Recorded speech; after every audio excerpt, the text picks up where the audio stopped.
How have your thoughts on M&A changed, or how do you feel today about M&A? Because it's kind of a can't beat them, join them type of thing. You're talking about banks going away. Look, we're finally beginning to charter banks again, which I think is a positive. And you can even think about sort of what is a financial intermediary today and look at some new competition that's coming into the space. And maybe there is an increase in not what a traditional bank will look like, but in more competition and more ability to serve communities. That is an unbelievable positive thing.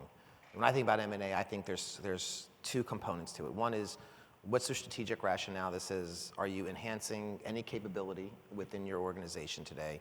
Are you accelerating something that you're focused on that from an organic perspective?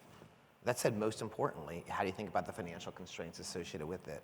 Right? We once had a borrower, greatest line ever, he sat there and said, I would buy every building in New York City if you lent me 100%. Right?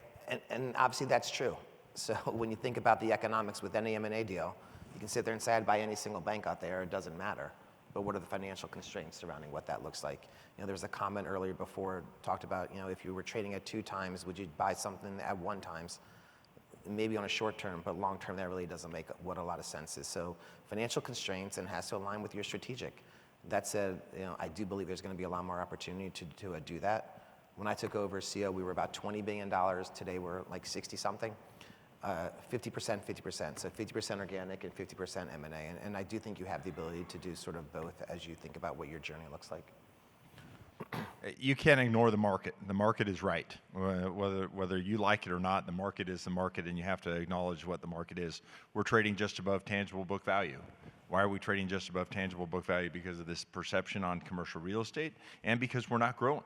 So we have to be able to figure out a way to grow profitably and get through this commercial real estate question mark around us. And growth is not necessarily a good thing for growth's sake. The reason M&A, I believe, is attractive and we will see more of it is because you need scale for technology.